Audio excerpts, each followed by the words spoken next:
Now, leader of majority in the Senate, Professor Kithure Kindiki, today led a section of Jubilee allied legislators in castigating opposition leader Raila Odinga for what they call engaging in reckless and malicious campaign to defame senior government officials by linking them to the alleged loss of billions raised through the Eurobond. The Jubilee brigade argued political office should not be used to maliciously destroy the careers of people. Take a look.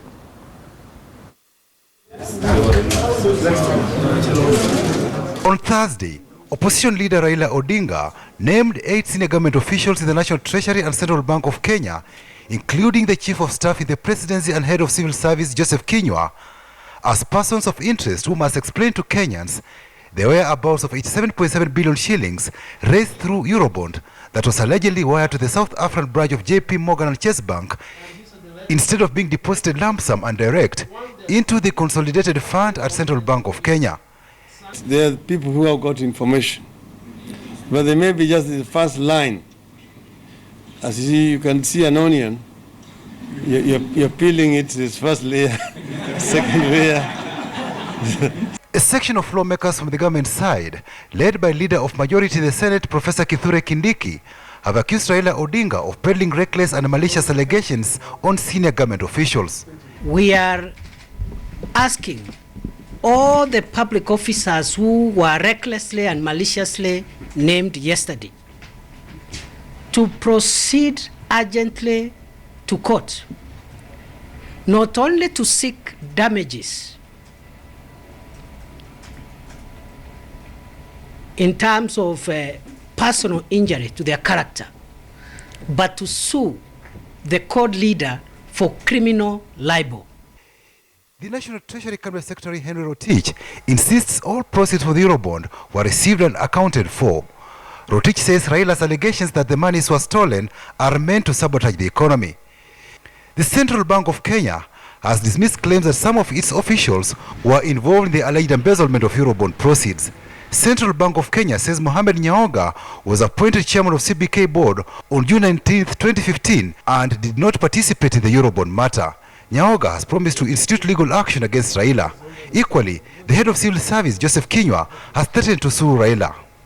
So we are hoping in the next 1 week or two, we would want to see as many suits as the people who were named yesterday, so that the former Prime Minister can spend 2016 clearing his name or defending himself against those allegations. The name of the current chairman of Mohamed Nyaoga of Central Bank of Kenya has been included in the said dossier with ulterior motive. And we challenge the former Prime Minister to give out specifics on the role of Mohamed Nyaoga in the saga, who came to office a month after the Eurobond issue had been finalized. Indeed, the officers mentioned were in the course of ordinary government business, and he has presented no evidence of misconduct on their part. He is engaged in malicious destruction of the reputations of the public officers.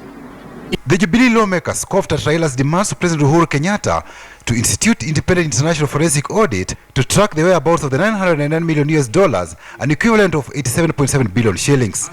It is only in extraordinary circumstances of huge emergency situations that a country cannot bear with that you invite foreigners.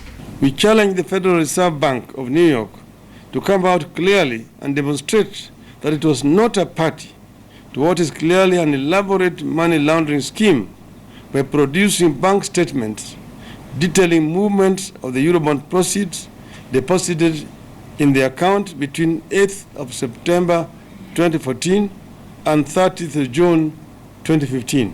JP Morgan, Federal Reserve Bank of New York, then you talk about money laundering. In the same sentence, it means, particularly this time when global financial institutions are sharply focused to contain financial crime. This is an intention by Raila Odinga to shock and scare global financial players from dealing with Kenya. The Eurobond debate, it would appear, will not end anytime soon, since the National Assembly's Public Accounts Committee will be investigating beneficiaries of the Eurobond proceeds to determine whether Kenyans got value for the 250 billion shilling controversial bond. Patrick Amimo, KTN News.